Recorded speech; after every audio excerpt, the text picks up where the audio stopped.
Well, color me surprised. It's been well over a year since we've seen anything, any life whatsoever from NERF Hyper. Oh, come on. But I found not one, but two brand new NERF Hyper Blasters. And the question is, has NERF learned anything from the initial launch of NERF Hyper and made these blasters actually good? If anything, it will be fun to find out.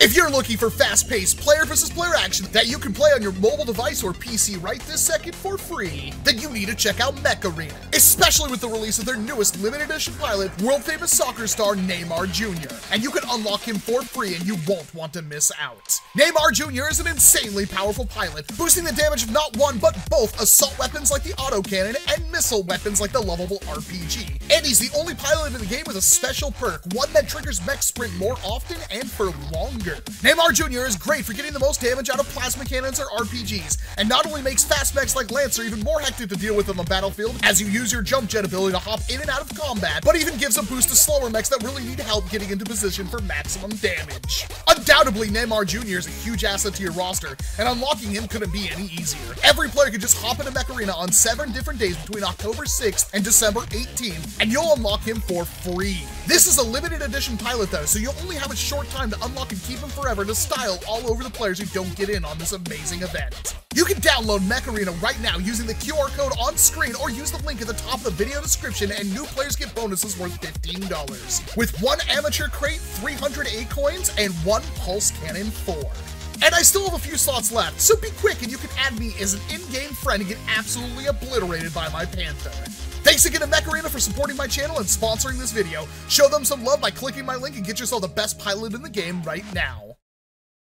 Not gonna lie, most people absolutely hate Hyper for ecological reasons because it's small little rubber rounds that don't really just disappear or anything like that, and people are worried it's gonna become a pollutant. The original blasters didn't really work well, and unfortunately, Springer-based blasters might not be the best suited thing for the Hyper line. It's also triple confusing to see NERF Hyper because NERF Gel Fire's not a thing, and you would think that Hyper was NERF trying to compete with Gel Ball Blasters, but now they're just making Gel Ball Blasters. So what niche is this supposed to fit in? I actually am asking Hasbro, what is the point of this? So first up, we've got the NERF Hyper FUEL-20.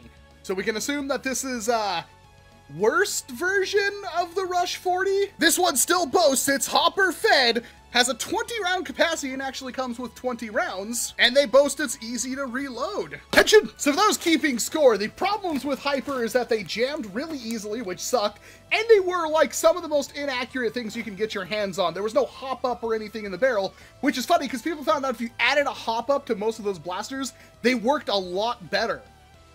It's still huge! There is absolutely no hopper, no rifling, no nothing on this blaster, so I assume the accuracy is going to be about the same.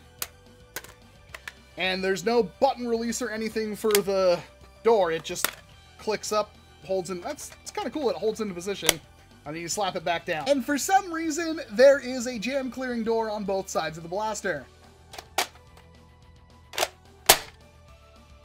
Feels like she's got some power. And here's our glasses and our 20 NERF Hyper rounds, because it's plastic-free packaging in 2022 because of Hasbro. But you'd think if they cared about the environment, they'd stop making so much plastic waste. Ah, that's not fair. I haven't even checked it out yet. So the FUEL-20 cost me $20 at Walmart, and that is kind of a lot to ask for a pistol, even though it does carry 20 rounds. But the NERF Hyper Evolve-100 was $53. The FUEL-20 holds 20 rounds. This apparently holds 100 because it's called the Evolve-100, and yet it only comes with 70. This thing has a hopper button that spring loads open the hopper, which is kind of a cool idea, could be useful. Doesn't say it has slam fire, doesn't say it has anything. Attention, big boy. And again, no hop up, no nothing. There's little wings on each side of the grip right here that you can press in that will, oh, you have to hold it? Oh, you can just press, oh, you don't even have to use the wings, you can just press it in.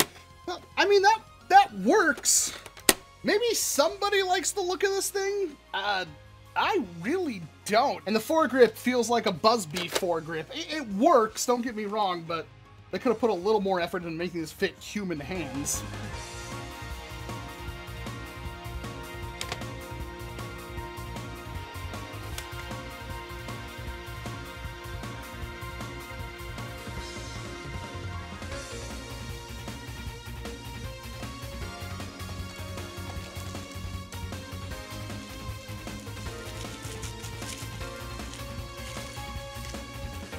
All right, and first up, we've got the FUEL-20. Priming it back, pushing it forward. Oh, you have got to be freaking kidding me. 121. 121 again.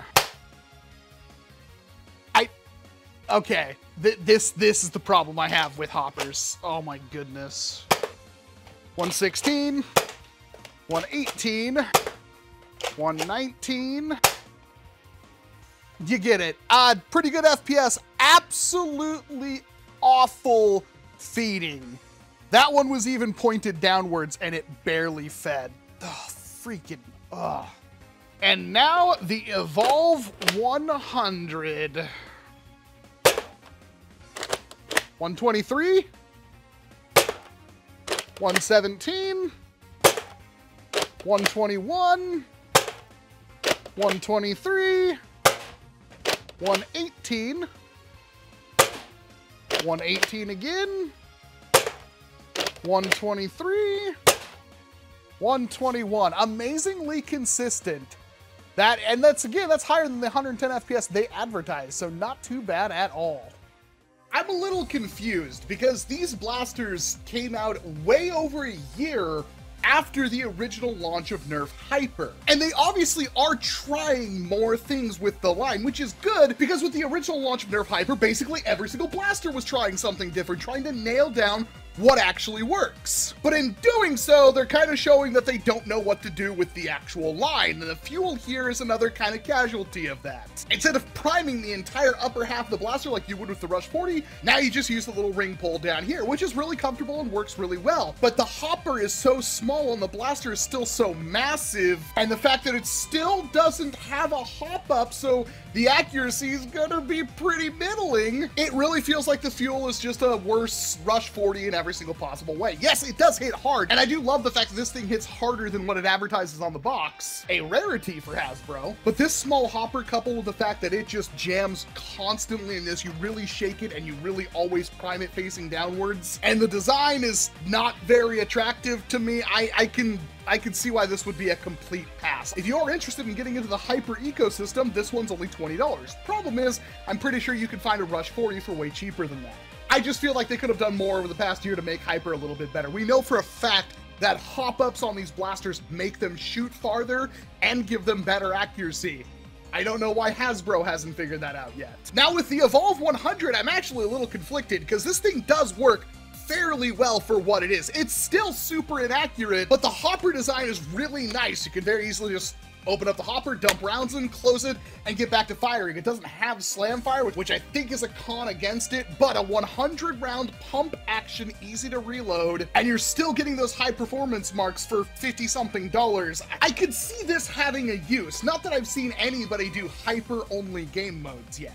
At medium range engagements, this thing's gonna be really hard to deal with because you can pretty much fire it endlessly. As long as you're paying attention every couple of shots to kind of tilt it down and make sure the ramp here that feeds into the blaster, this thing could be a literal game changer for some people. It's nice to have high capacity without burning through ammo so fast, and that's what this thing does really well. There aren't gonna be many Nerf blasters that are this size that carry 100 rounds. So for that, I can give the EVOLVE-100 some amount of leeway here, but I'm not a fan of the design. I think the ergonomics could use a lot of tuning. And again, no hop up to make this thing truly accurate and even fire farther, even though again, it hits really, really hard. So at the end of the day, if you're already in at NERF Hyper, you already have like a Rush 40 or a Mach 100, I don't really think either of these things are really must-haves. I don't think either of these things are must-haves, and I don't think you need to rush out there to pick one up or feel like you're missing out if you don't get these, because quite honestly, there's not a whole lot different going on here. I sincerely feel like the FUEL-20 is a downgrade from the Rush 40 in pretty much every single way. The Evolve definitely has some use to it, but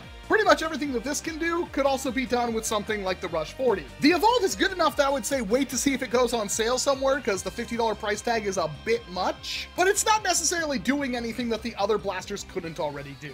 I'm really hoping these aren't the last we see of NERF Hyper, because we still haven't really gotten a full grasp of what this ammo type could potentially do. However, Hasbro has to work really hard, because I don't see anybody, no reviewers, nobody, really talking about NERF Hyper and being excited to use it. In fact, every single war I've seen has banned NERF Hyper for ecological concerns, because the rounds are very small, they bounce all over the place, and they don't go away. And while the rounds do travel very far because they're a dense material that doesn't lose its velocity very easily, the fact that they don't have any kind of accuracy to them makes them really difficult to enjoy. But you'll have to tell me, are either of these blasters in your most wanted? Do you want to pick up either the FUEL-20 or the EVOLVE-100? Are you going to stick with your original NERF Hyper purchases, or are you going to wait to see if the original NERF Hyper drops in price? Let me know down in the comments section, because I think we really need to discuss if Hyper is something even worth taking a look at in 2022, moving on into 2023. But that's all I've got for you. I'm Walcom S7. Thank you very much for watching this video. Chances are if you got to the end, you like what I do here, so please hit like, hit subscribe, ring the bell, leave a comment, do all of that algorithmic garbage to help the channel grow, so you can help the hobby grow. And of course, I'll have to see you in an entirely different video. You gotta